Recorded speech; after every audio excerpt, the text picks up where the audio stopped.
Hello రుచిమిత్రులారా, welcome to my channel. నాతో నేను. ఈరోజు వంటింటి ప్రత్యేకం గోంగూర పచ్చడి. చూస్తారా, చూస్తేనే నోరు ఊరిపోతుంది కదా. వేడి వేడి అన్నంలో ఒక్క ముద్ద ఈ పచ్చడి వేసుకొని తినండి, ఆహా అంటారు. ఇంకా మళ్ళీ మళ్ళీ ఇదే కావాలంటారు, అంత బాగుంటుంది. మరి ఈ వంటకాన్ని నా స్టైల్లో ఎలా చేయాలో చూసిద్దామా? దీనికోసం ముందుగా ఒక 6 పచ్చిమిర్చిని తీసుకొని ఇలా చిన్న చిన్న ముక్కలుగా కట్ చేసుకుందాం. ఇలా చిన్న చిన్నగా, ఎందుకంటే నేను రోట్లో వేయట్లేదండి, కడాయిలోనే చేసేస్తున్నాను, అందుకని ఇలా చిన్న ముక్కలు కట్ చేసుకుంటున్నాను. అలాగే ఒక ఉల్లిపాయని ఇలా కొంచెం పెద్ద ముక్కలు కట్ చేసుకుందాం. దాంతోపాటుగా ఒక 2 టమాటాలను కూడా కట్ చేసుకుందాం. మరీ చిన్నగా కాదు, అలానే మరీ పెద్దగా కాదు, ఇలా మీడియంగా కట్ చేసుకుందాం.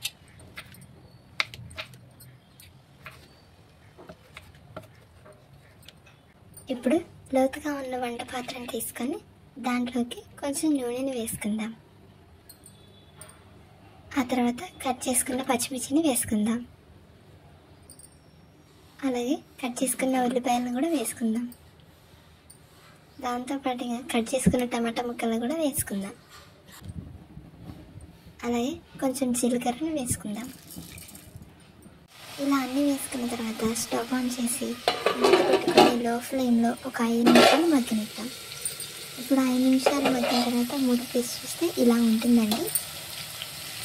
ఈసారి కొంచెం మగ్గింది. ఇప్పుడు ఒకసారి కలుపుకొని 10 నిమిషాల వరకు మీడియం ఫ్లేమ్లో కుక్ చేసుకుందామండి. 5 నిమిషాల తర్వాత ఇలా ఉంటుందండి. చూసారా, బాగా కుక్ అయింది కదా. ఇప్పుడు గోంగూరని వేసుకుందామండి.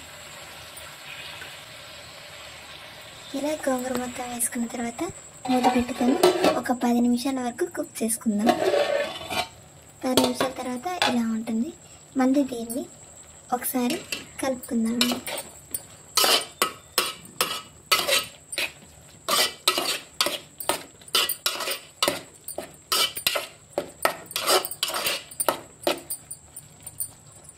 ఇలా కలుపుకొని మూత పెట్టుకోకుండా మీడియం ఫ్లేమ్లో ఇంకో 10 నిమిషాలు కుక్ చేసుకుందాం. 10 నిమిషాల తర్వాత ఇలా బాగా కుక్ అయిపోతుంది. దాని తర్వాత దాంట్లోకి కొంచెం పసుపు, అలాగే రుచికి సరిపడా సాల్ట్ని వేసుకుందాం. వేసుకొని ఇదంతా కలిసేలాగా మళ్ళీ ఇంకోసారి కలుపుకుందాం.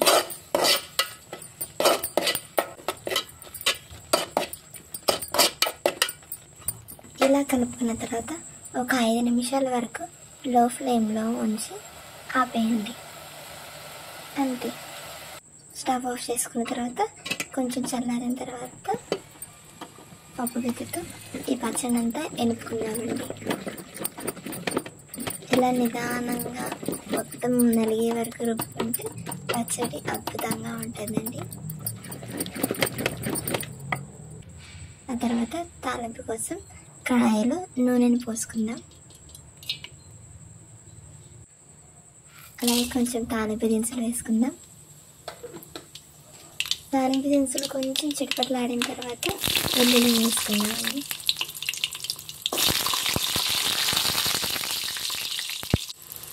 ఇలా వెల్లుల్లి కొంచెం వేసిన తర్వాత కరివేపాకు కూడా వేసుకుందాం.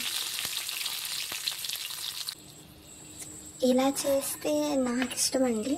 ఇలా చేయడం చేయకపోవడం మీ ఇష్టం. మనం ఇవి వేయించుకున్న తాలింపులో వెల్లుల్లిని తీసి ఈ పచ్చళ్ళలో వేసుకొని అవి కొంచెం నలిగే వరకు పప్పు గుత్తితో దంచుకుందాం. అంటే వెల్లుల్లి ఇలా వేయించి తింటే నాకు బాగా ఇష్టం, అందుకే నేను ఇలా చేశాను. ఇది పూర్తిగా ఆప్షనల్ అండి, మీ ఇష్టం.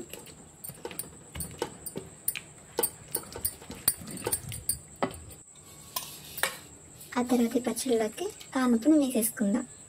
వేసుకొని మొత్తం ఒకసారి కలుపుకుందాం.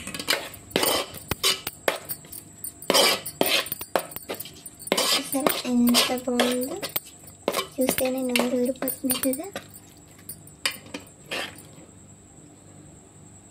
ఎంత పర్ఫెక్ట్గా వచ్చిందో చూడండి. సులభంగా చాలా టేస్టీగా ఉంది ఈ గోంగూర పచ్చడిని. మీరు కూడా ఒకసారి ట్రై చేసి ఎలా వచ్చిందో కామెంట్ సెక్షన్లో కామెంట్ చేయండి.